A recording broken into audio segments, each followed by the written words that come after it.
I think we're getting everybody that we're going to get. So thank you all for coming. I know that talking about security awareness after lunch is probably not everyone's top of mind, but hopefully we'll make it a little more amusing than not. My name is Bob Rudis. I'm Director of Enterprise Information Security and Risk Management. I say it fast because it's a mouthful. For Liberty Mutual. You can find me on Twitter at HarborMaster, and someone asked me where that came from. If you want to talk to me later about it, it's not like really exciting, but it is longer than 2 seconds. So, and you are here for Achievement Unlocked, designing a compelling security awareness program. If that's not the plane you were supposed to be on, please try to find another one. So the goal for the presentation today is to create an awareness program that is creative, compelling, continuous, and customized. And I'm going to stop for a second because everything you just saw is not creative or compelling or customized in any way, shape, or form. So that was a little bit of a setup on there. And unfortunately, a lot of our security awareness programs that we do in enterprises or even moderate-sized companies tend to be this bland and this uncreative. And my goal today is to really not have you do this anymore if you are, at least to take back to people that do this for your organization to not do this anymore. So having said that, we're going to talk about security awareness and on top of that as well. And I don't know about you guys, but if you have anybody as kids, for the past couple weeks as I've been working through their presentation and actually doing this, the 6-year-old has run to the computer every single time that I've actually been practicing in the hopes that I'm actually going to let them play Angry Birds on the thing. So yeah, I'm going to start first with why I care about security awareness. And I'm going to click through a bunch. I'll actually read it so that it goes a little faster. So, why would a fly ever land on something that looks like that? Mice should be ashamed of getting caught off guard by something so obvious. Come on, bears, how can you possibly let yourself get stuck in this? And then everybody that works in your office besides you guys. So we place a lot of expectations on the workers, and we as security professionals tend to think just like that person did in the other 3 panels is how could you possibly, when the reality is nothing in society and nothing that we've really done has enabled them to not fall into the bear trap or not fly into the fly trap.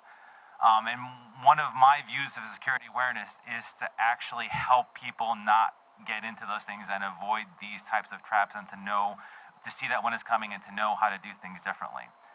Unfortunately, so we'll start off here. So creative is one of the first aspects of that. So we are going to go through the 4 bullet points, just not in the bullet point order.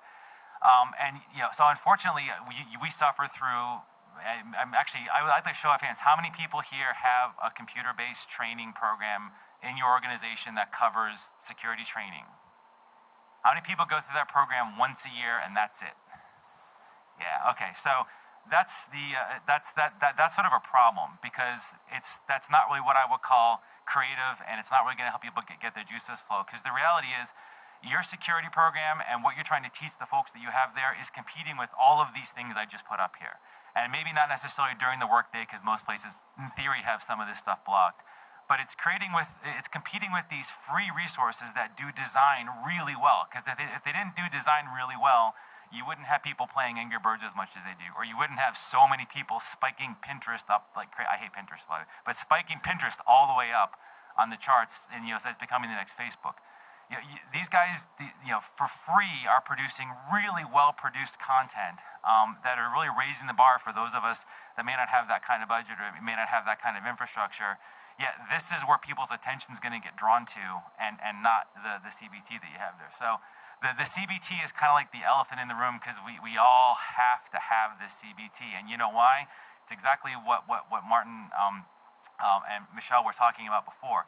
And that is, it is a necessary evil. And why is it a necessary evil?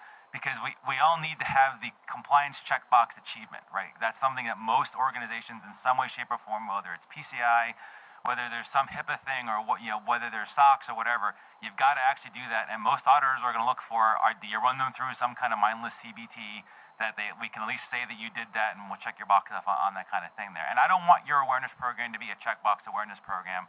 But the reality is that you probably still need this CBT done once a year just so you can sign off and prove what's out there.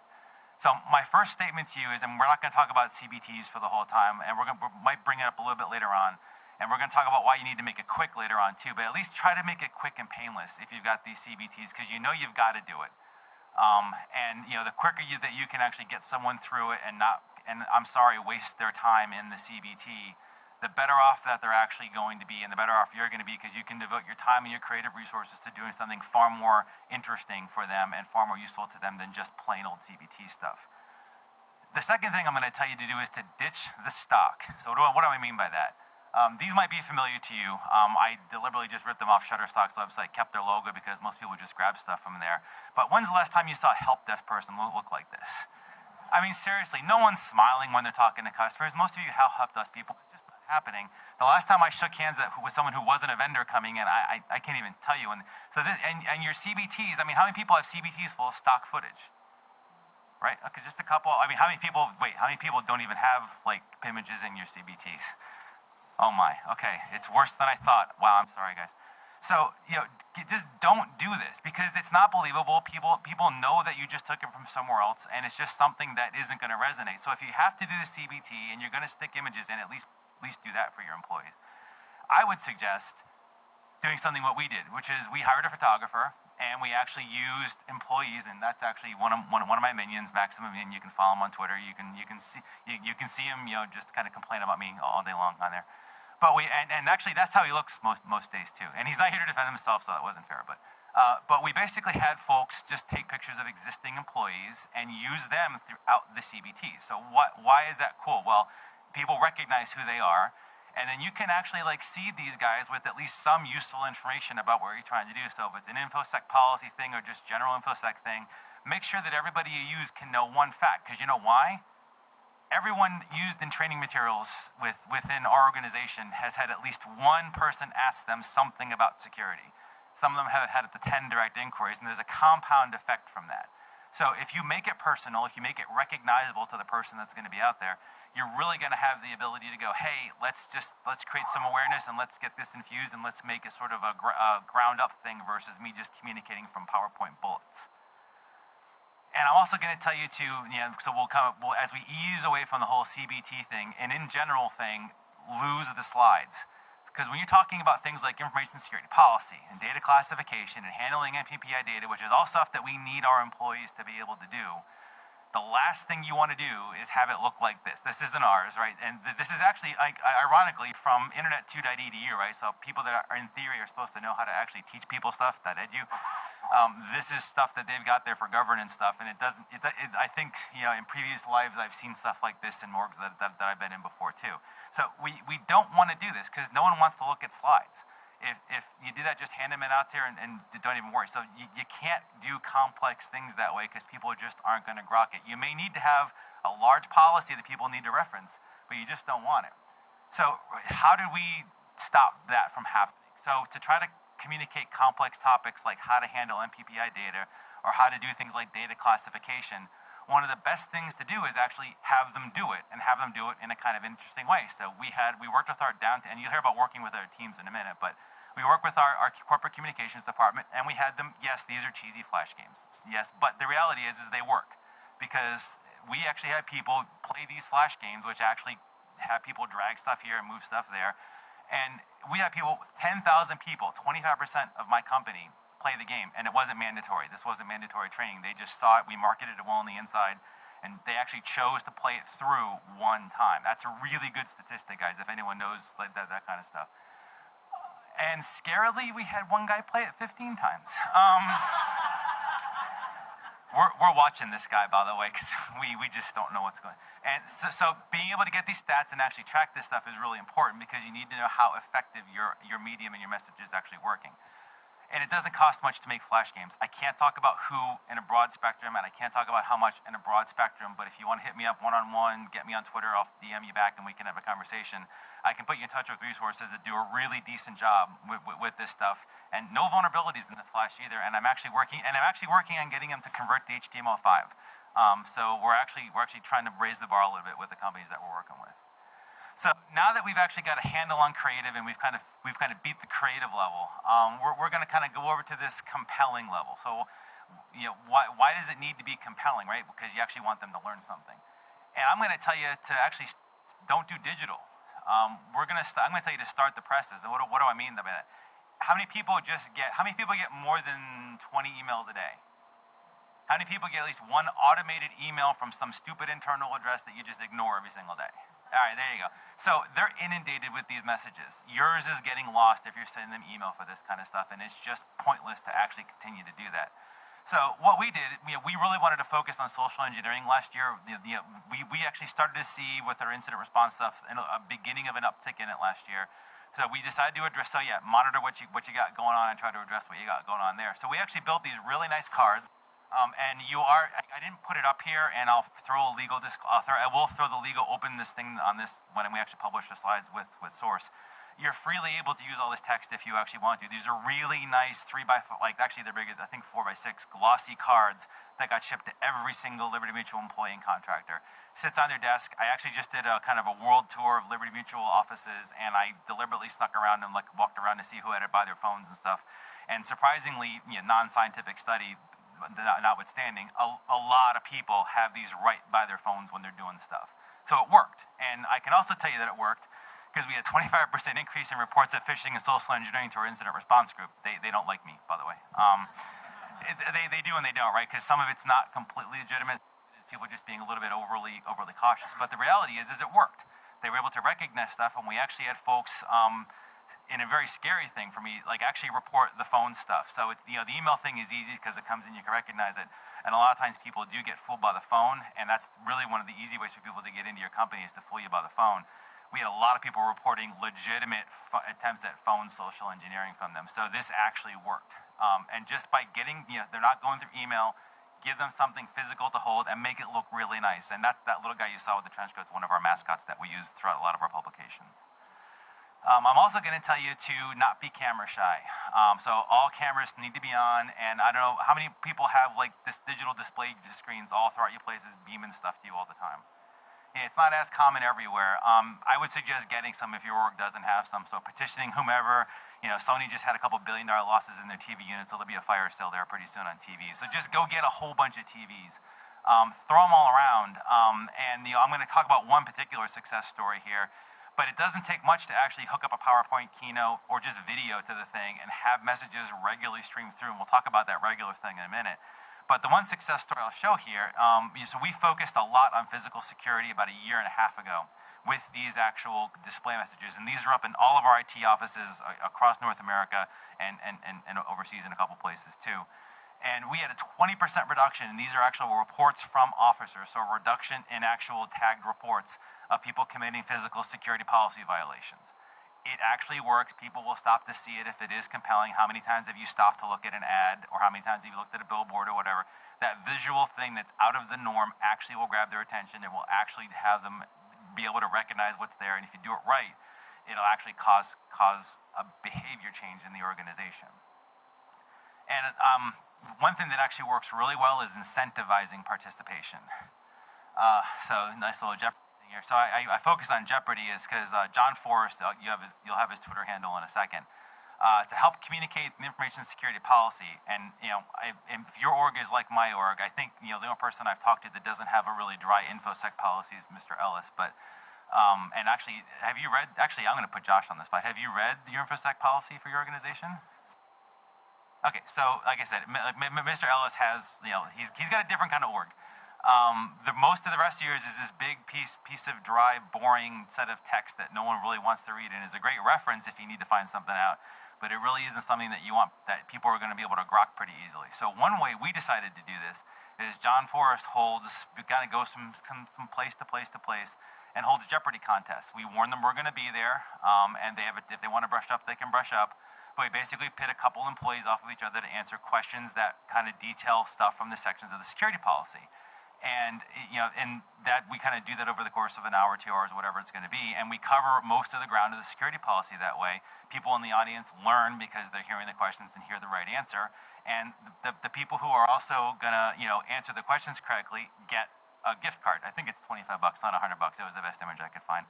And you're not getting any money for listening to my talk today, by the way. So just give up on that thought. But it works. It's taking them out of the norm, putting them into a different situation. Yes, giving them a little bit of extra money, but it's $25, and the company can absorb that pretty easily.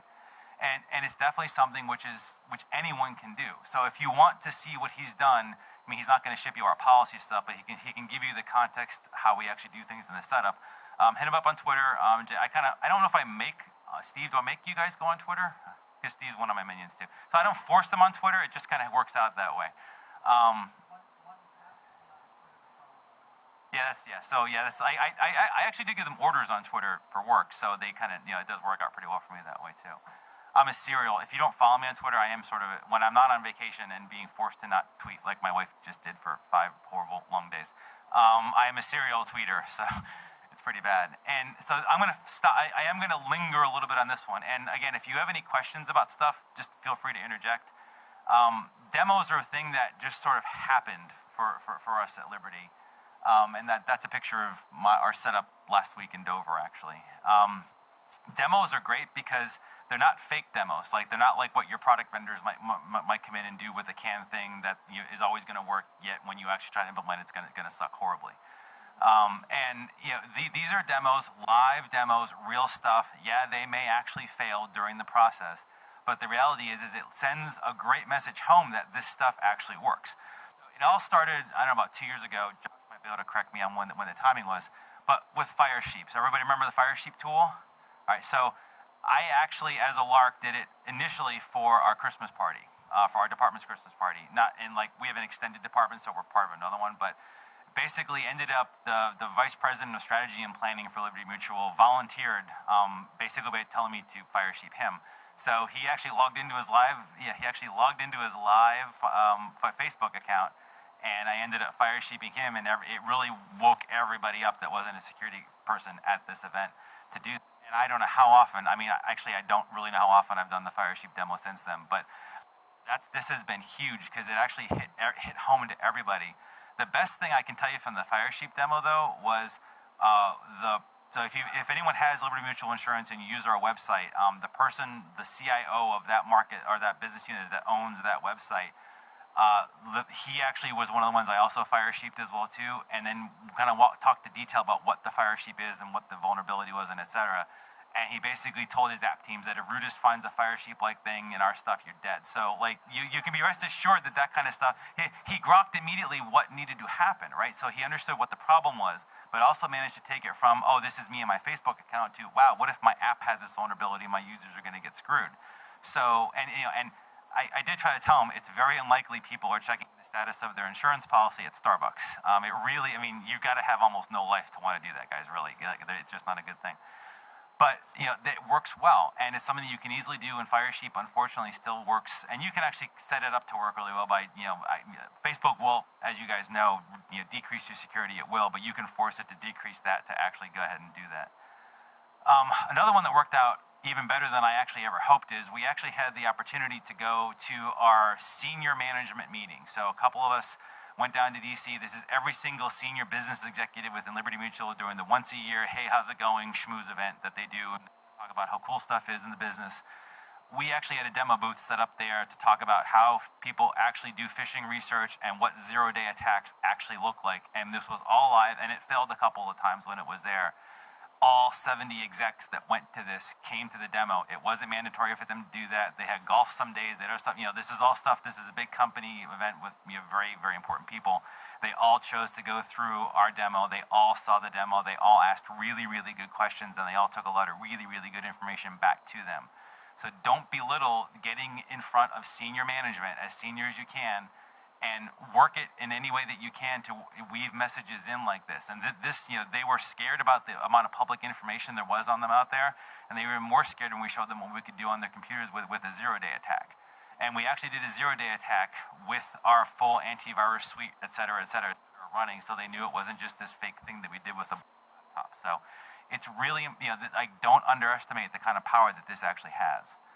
And what I just got done doing, again, whirlwind tour across the United States, live SQL injection tour, and primarily aimed at developers. So while we had a bunch of other demos going on for cool new tech stuff we're doing, and we are doing some pretty cool new tech stuff in Liberty, I literally tailored our message so we talked directly to developers. Some people came up that weren't, but I really made sure we were going after them to give developers some love, because I got a soft spot for developers. And showed them what does a SQL injection attack actually look like, and why is it important that we try to stop it, and why are we doing this huge application security program that we're putting you all through, and blah, blah, blah, blah. when they see it actually demonstrated, it resonates immediately with them. And we actually did the SQL injection demo on I broke an internal app. It wasn't actually vulnerable. And I said, what if this internal app was actually vulnerable? Recoded it so it was, and said, here's what you could do if it was. And it really actually has that kind. So if you can do that, so don't just kind of go out and grab one of the SQL can demo things. That's great for training people for you guys, but it isn't good for trying to deliver a message home. Break an internal app that isn't already broken, or find one that is broken and show them it's broken, and then to make them fix it after you do the demo or something. But make it real to them.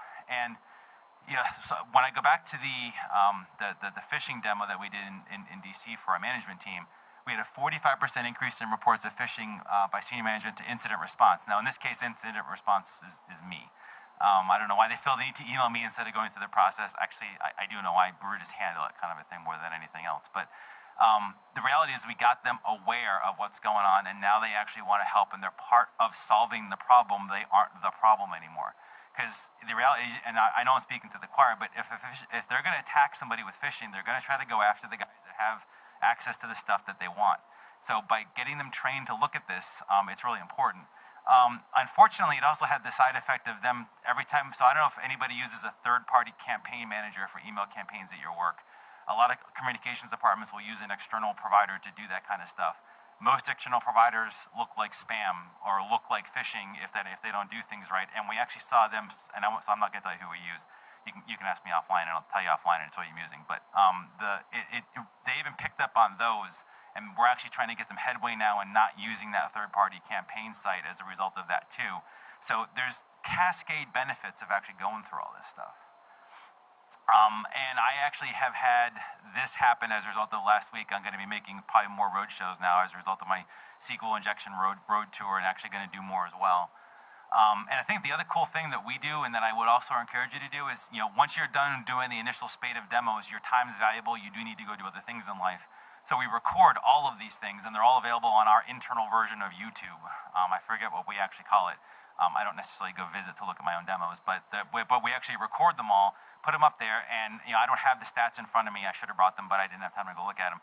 We get regular hits of those things, so people forward them to each other. I actually do track a little bit on our internal social media site, and people say, hey, go look at this kind of thing or whatever. So it actually is, it's not a bad way to get a lot of extra mileage out of stuff. Also, making it personal is something that works really, really well, because there's a mom and a daughter sitting in a computer. I have no idea who these people are, by the way, but I just kind of pulled this off as well too. But if you can make the message personal, so if around Christmas time you do a lot of things about, if you want to do PCI messages to your, do PCI training, but then also talk about credit card security when you're shopping online to people, that works out really, really well. Or talk about using things like Secunia PSI at home and apply that to why patching is actually a good thing to the people that you're talking to at work. Most everything that we do in an enterprise or a large business or even medium-sized business capacity has a relation to someone personally. So if you can check those messages onto there, it'll actually have a much better effect, because we get 35% more direct inquiries. That's people asking us about stuff, both work-related and not work-related, when we actually attach a personal message to something that we're talking about security-wise than when we don't. And if you haven't been noticing, tracking things, so if you don't know how effective your stuff is now, start tracking your current effectiveness, and then start measuring this kind of stuff as you kind of do those things. It's pointless to do things if you can't measure. So you need to actually have those kind of statistics. I can't do that, just shorten it, to be able to do that. So now that we've got creative and compelling levels down, what do we have next? So I told you I'd bring up CBT one more time. So one yearly CBT is not enough. It's got to be a continuous program. So just like you get programmed all year by commercials and by TV folks and everything, because everyone wants the next season of The Walking Dead to come on, everyone wants the next season of Doctor Who to come on. You all get programmed for the next thing. You need to do the same thing for your security program. And you can't just talk about things like information security policy and MPPI. You've got to actually try to theme it throughout the year as well too. So this is an example set of themes, right? So how to handle information, protect information wisely, what to do with stuff outside the office, when you're outside the office, blah, blah, you can read, don't need to read it. Pick high-level themes, steal mine. Hey, you're going to have access to these, why not? And then work and weave messages into those themes throughout the year so people can see that there's consistency and that you've actually got a reason for the madness that you're putting everybody through. This is kind of a sample high-level storyboard. So we plan at a very high level quarterly. We use color coding to talk about the various themes. So I'm not making this actually internal stuff. I kind of sanitize it a little. But we actually put these themes throughout the whole year. We're planning constantly, but we actually do have regular planning sessions about this stuff to figure out what's going to go when and what's going to go where.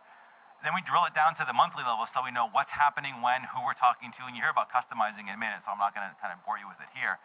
But by having this and kind of working through it, it gives you a context to work from. It gives you basically a playbook to go by, and you can change things around. You're not stuck to it. You can actually do things differently. But it really does help you focus, help you get the messages out, and help you tailor what you're going to do to when you're going to do it. And you got to, and as you're going through this continuous thing, you've got to utilize every single medium at your disposal. I mean, you saw we got print. We talked about email. You still need the email, unfortunately. I do get that. If you don't have internal social media, I highly recommend trying to get something set up like that. I can talk to you offline about what we're actually doing for that. I find interjecting into social media threads about stuff and reasons why. I mean, basically everyone knows, but everyone wants to also know why. So if you can start interjecting why into these things, it people understand that you're not for a compliance checkbox or whatever.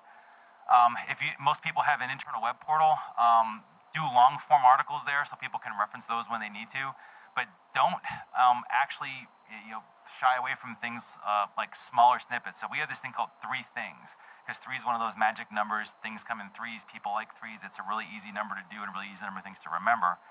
And for 3 things, we kind of take those themes, we figure out 3 things we want to communicate at any given time, and we just kind of bullet them and get them placed like banner ads or little corner ads all over the intranet. And it actually does work. We see how often we get eyes on those things, and we can do some of the tracking on there. And it's by making it short, people can grok it pretty well. Printed company newsletter still happens with us. It may still happen with you guys. Get an article in there. Do whatever it takes. Buy scotch for the guy that produces the thing or whatever. I don't know what, but get something in there so that you've got this, eyes on what you need. We talked about the distributed TV screens and video on demand, but for the most personal thing you can probably do to get the message out is go to department meetings. Get yourself invited. Get your team invited to department meetings, no matter where you have to go, and talk about what they need to hear at those particular meetings. Also, what works great for us is aligning with popular efforts. So everyone should be familiar with Cybersecurity Awareness Month. Everybody know about the Ouch newsletter from SANS? Who knows about the Ouch newsletter from SANS? That's good. I was really hoping that was the case. Play off of those things, mostly for free content, if anything else, because that way you don't have to develop a lot for yourself. You can just tailor.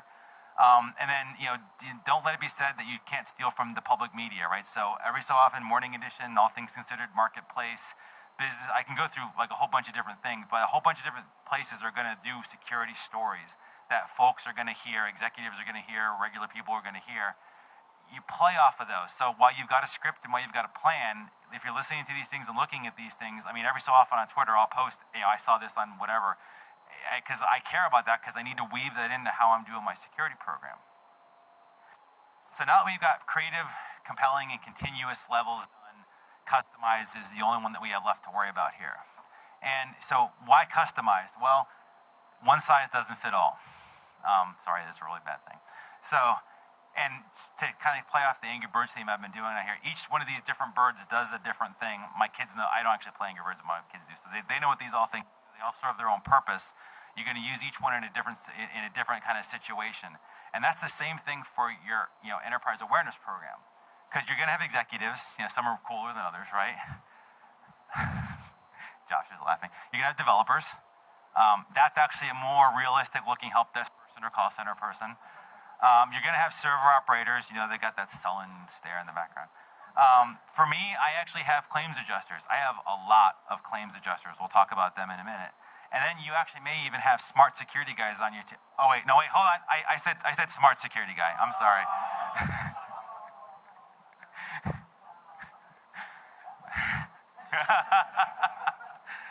So, but you have all these folks you want different things from. You need to communicate different things to, and they need to take different lessons away from, right? So for your executives, I don't know how many of you have had to deal with this, but they read the New York Times and the Wall Street Journal plus a host of other things. I guess fortunately or unfortunately, it depends on how much work goes into it and how you feel about things, but the Wall Street Journal and the New York Times for at least the past year have been writing most people's security programs. I don't know if you felt that or not, if you've seen that or not. I think it's every Sunday the Wall Street Journal is throwing something in their section, at least every other Sunday. Same thing with New York Times. They're kind of doing that there. If you're not reading those and seeing what's there and being able to answer on Monday morning, something from that senior executive, you're screwed. You really are. Like, you're not going to get anything. Yeah, so you really need to be aware of what's going on, just so you can actually answer so it's going to mean you got to work Sunday, I'm sorry, or at least early Monday. But you got to be watching what's happening on there. And that's actually, if that's how they're targeting senior executives, and that's the message that they're giving senior executives, guess how you need to write, and guess what you need to write about? And, you basically can take that kind of stuff and model it with your internal stuff, and you've got an actual format, and you've got words, and you've got phrases, and you've got things you can use to actually reach those kind of people. For developers, one of the best ways to get developers to understand stuff is to work with them through the bug fixing process. I'm going to talk a little bit more in depth here real quick. I don't know, I haven't looked at the time, but just got done talking with Veracode about stuff, and I kind of almost gave half of this part of the presentation there for that. But developers, first of all, we're doing security bugs aren't security bugs, they're bugs. And yes, they need to be fixed, and other coding bugs might be easier to fix than security bugs. So if you want to teach them about cross-site scripting or fixing cross-site scripting or teach them about SQLi, sit with them when they're doing the bug reviews, so you can actually get them into the habit of actually coding the things well, explain to them why it's important, maybe redo the demo for them with what's going on there. But target them where they live. I mean, they actually had to fix X number of bugs a month for the monthly releases if you do a monthly release cycle. They've got time, they have a prescribed amount of time that they actually do things, so you need to kind of go at them where they live. And if you can help them be better coders and help them code faster, help them have less or fewer bugs than other people do, it's really going to go a long way, and that's probably the best way to actually reach them. Talk about the help desk folks for a minute. So I talked about the beginning about making your CBT quick. So once a year, I may be the most hated person in Liberty Mutual by our help desk folks and our call center folks, because they get 2 15-minute breaks and they get 1 45-minute break a day, and at some point during one of those two things is when they're expected to go through our CBT to actually say, yes, I understand your information security policy, blah, blah, blah, blah. So the faster I make that, the more break time they may have. So if it's 10 minutes versus 15, then they actually can maybe have 5 more minutes of break. I don't make the rules, but most places aren't any different than us. Most places make people do this kind of stuff on their break time. So for their sake alone, make some of that stuff that they just have to click through and click a box on as quick and as painless as possible. But then work with the folks that run your help desk. Most help desks, most call centers have a screen for what's important today that pops up for any of the current incidents that are going on or outages or whatever. Get your security messages into there. They'll be able to read it on the job. It won't be taking time away from their job. It's something that they're supposed to do for their job to make their job easier and help serve their customers better. So just throw some quick snippets up on there for what they want to do. Make sure they know what phishing attempts are going out there. Integrate your incidents into their portal, whatever. But that way you're not eating into their time, and you won't be hated the rest of the year like you are that one time of the year when they're forced to go through that stuff. For server guys, I need your help because it's kind of like the land of the lost to me. I have yet to be able to reach any more than about 10% of our server guys. I'm not talking about the guys that are actually responsible for patching stuff, because I think I would pit my Windows patching guys against any one of yours any day, and we'd win actually with one patch server behind our back or whatever. The rest of them, though, I am as much of at a loss as you guys are probably. If you are, that's great. And if you aren't, come talk to me now or talk to me later. I still don't know how to reach these guys. That's one thing our program is still trying to do. They just don't seem to get it. And I wish I had some more help for you on this one here. But the reality is I still think that there's a kind of a lost generation of sysadmin that for some reason just doesn't have what the previous ones did and what some of the newer ones coming up to. So if you have ideas for how to reach that, you know where I am. Come find me, come help me on that one. I wish I could help you on this one. I just don't have any answers.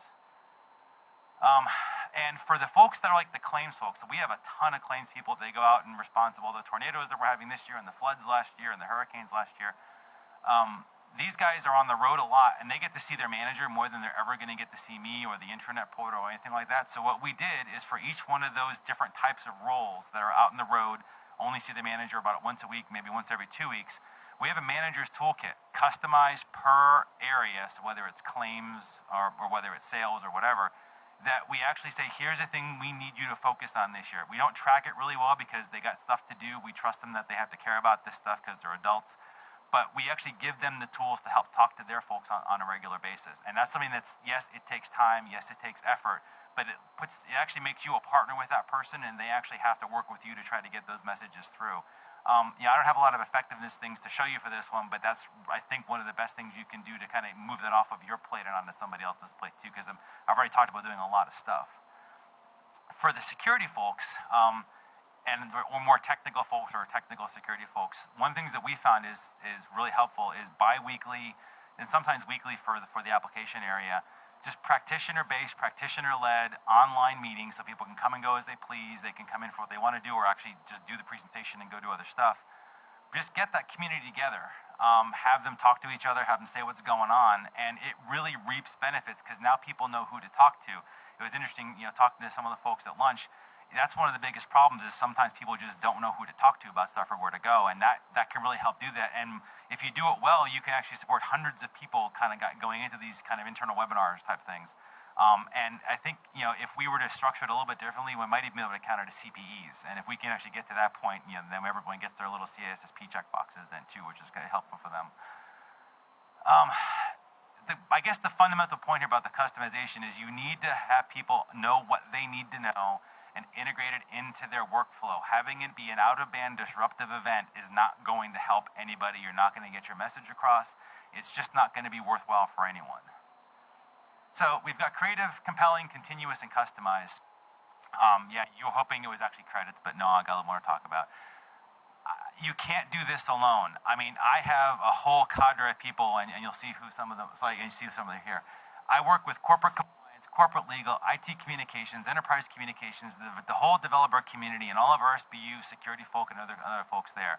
It cannot be a singular maintained effort by one individual in a large organization. You will fail. It's not worth doing. You need senior management support because you need to do things like hire Flash developers or HTML5 developers or print cards or do other stuff like that. So you need finance, and yeah, it doesn't cost a lot of money. I mean, at 45,000 folks, it may be a little bit more than others, but you do need that support so you can get that of commitment from a financial perspective, and also so that they actually can force some things down too from a requirement perspective. And you have to strive for professionalism. I mean, you're competing with Pinterest, for heaven's sakes. I mean, that's, the people know what they like, they see, they get design. You have to do things really well, so you've got to be able to do that. Okay, so what's next for our program? I'm done with the kind of tie into the stuff. So Juniper last year started. How many people have seen the Juniper 5 and 5s? Nope. Nobody's seen the Juniper 5 and 5. It's a great way to learn about Juniper technology, guys. So Juniper started a video series last year called 5 and 5. Basically, they take a whole bunch of questions, they pick 5, and they do them in 5 minutes. Great stuff. You learn a lot in a really quick, bursty period of time. And this year, we're going to start doing 3 and 3 because I like the number 3.